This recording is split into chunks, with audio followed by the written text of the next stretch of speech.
back a little with your finger, that can sometimes help. And this didn't make it pretty streaky on the Xerox? You think you're not careful with it? I don't think so.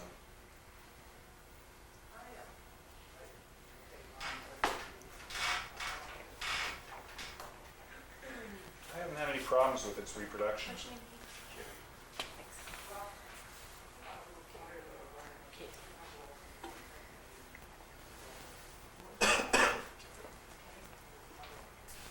Now let's go back and start darkening some areas.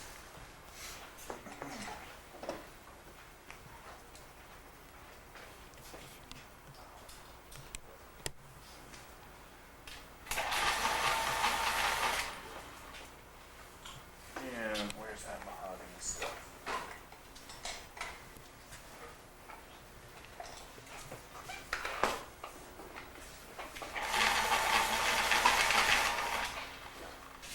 I'll show you some more rendered areas now. Let's go back in and start to reinforce some of our original drawing.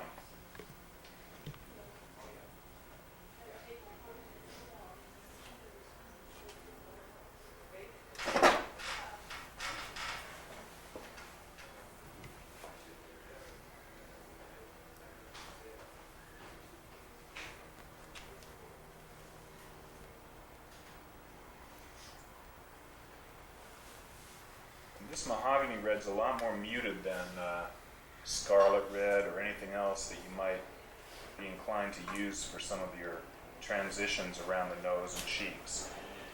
So it works real well with this moonlight scheme because there really aren't any pure scarlets or pinks or anything like that when we have such a cool color influence as this.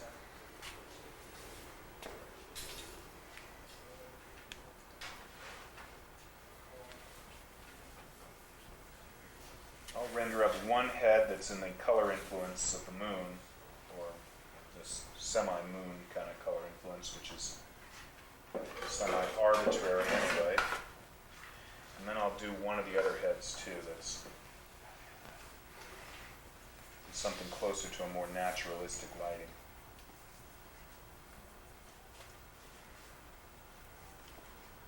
Let's take the top of his forehead though, where it's more closely influenced by the moonlight, and start working back into it with the Copenhagen blue.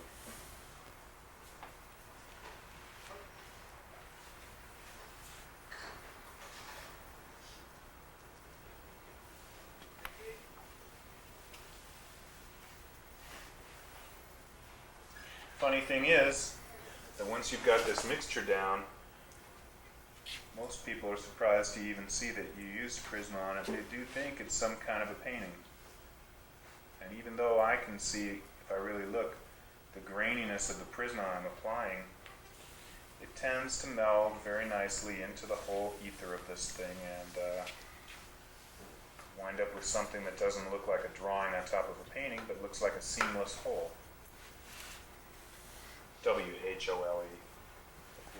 Just a seamless whole. The whole thing just working together.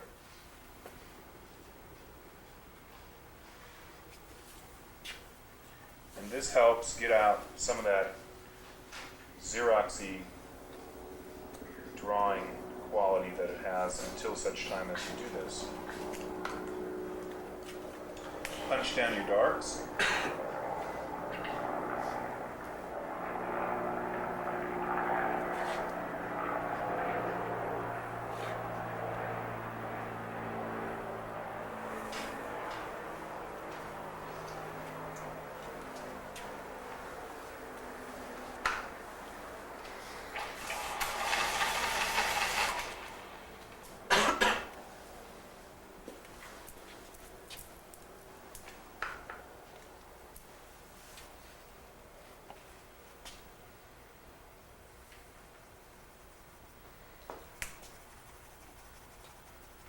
What would have been grainy on a white sheet of paper, that is to say this black I'm applying,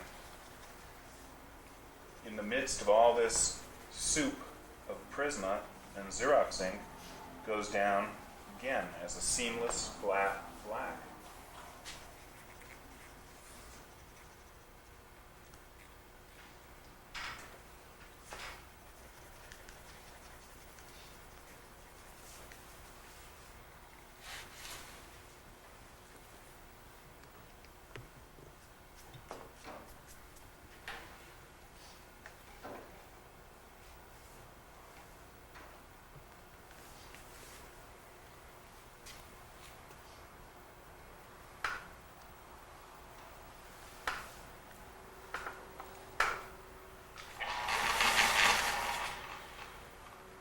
That's a yellow moon, so we can get a little bit of yellow into the forehead maybe.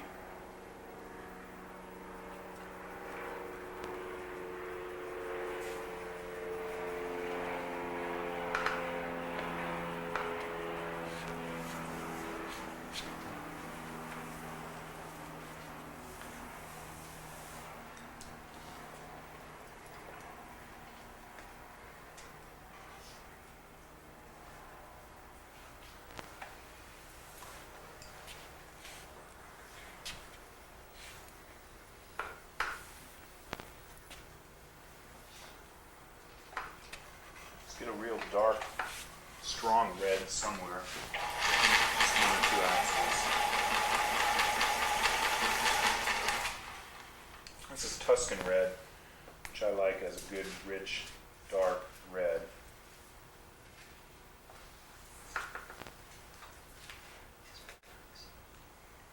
It's not mine. No, the other mark, I forgot it. I can give it to him if he wants. Marker. Which one? Oh, is he here? Yeah, they throw it.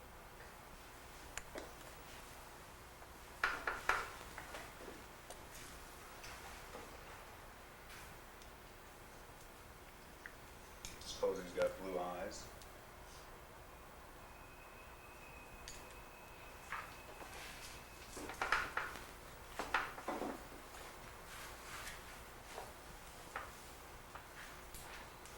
Remember too that color does not matter as much as value. Value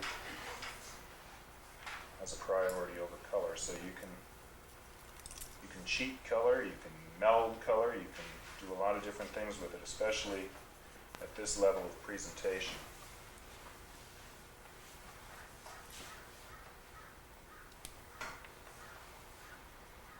Since this is intended for reproduction, would you turn in a color copy as opposed to the original, or would you just turn in the original? You said you turn in your original drawings as well as copies, but does that apply to this as well? Oh yes, because they have to Xerox from your original drawing for their presentation.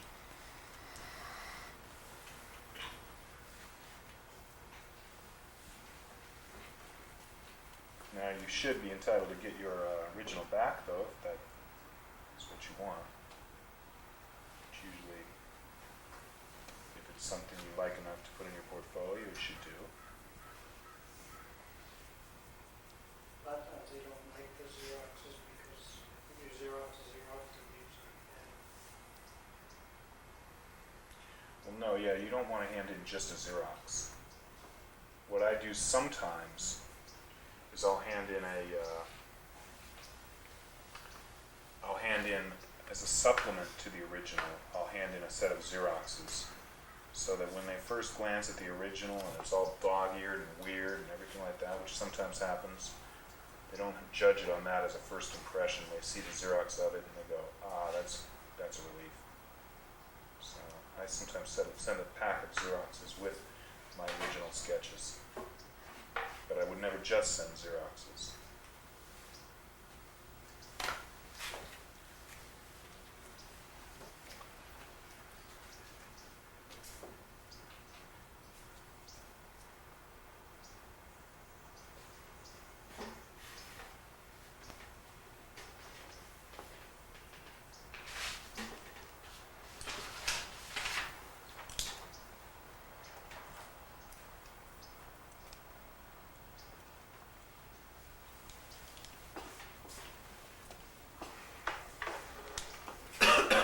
Doing this, maybe someone will go out there to the sink and get a cup of water for me so I can just put in a couple of accents with acrylic on this thing.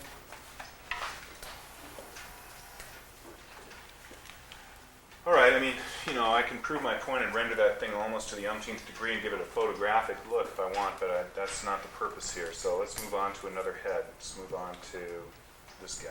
What about their expectations? I mean, how far do you take it for their purposes? They would consider that one of the more finished heads they're going to get this month. Yeah. Yeah.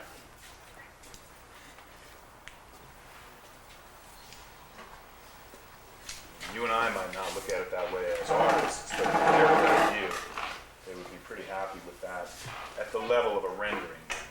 Again, rendering is less important to them than the effect. So we're trained, to get this look and everything like that, and sometimes, it's a lot more than the client really needs. Did you go back in, after you, like, there, you put the black Prisma back on top of it, you go back in and do the Bestine over that? To get it even darker? It's pretty dark. That's going to, remember I'm drawing for the Xerox, that's going to Xerox as black gets. So I could do it, but it's really, unless I have some spare time, it's kind of a waste of time.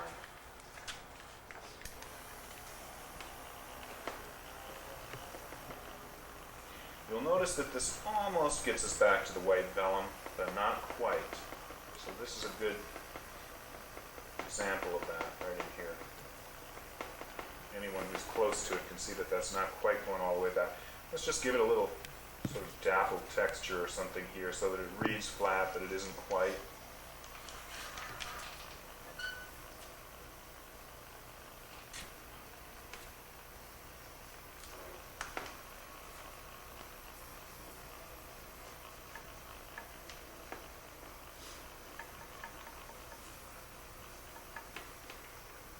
There's another quiet eraser, Mia. No, I noticed that. I'm so envious. What is that? I've never seen that one. It's Mars stuff.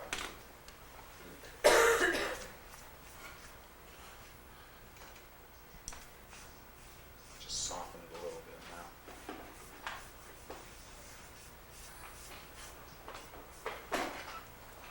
Maybe you want it to glow just a little bit.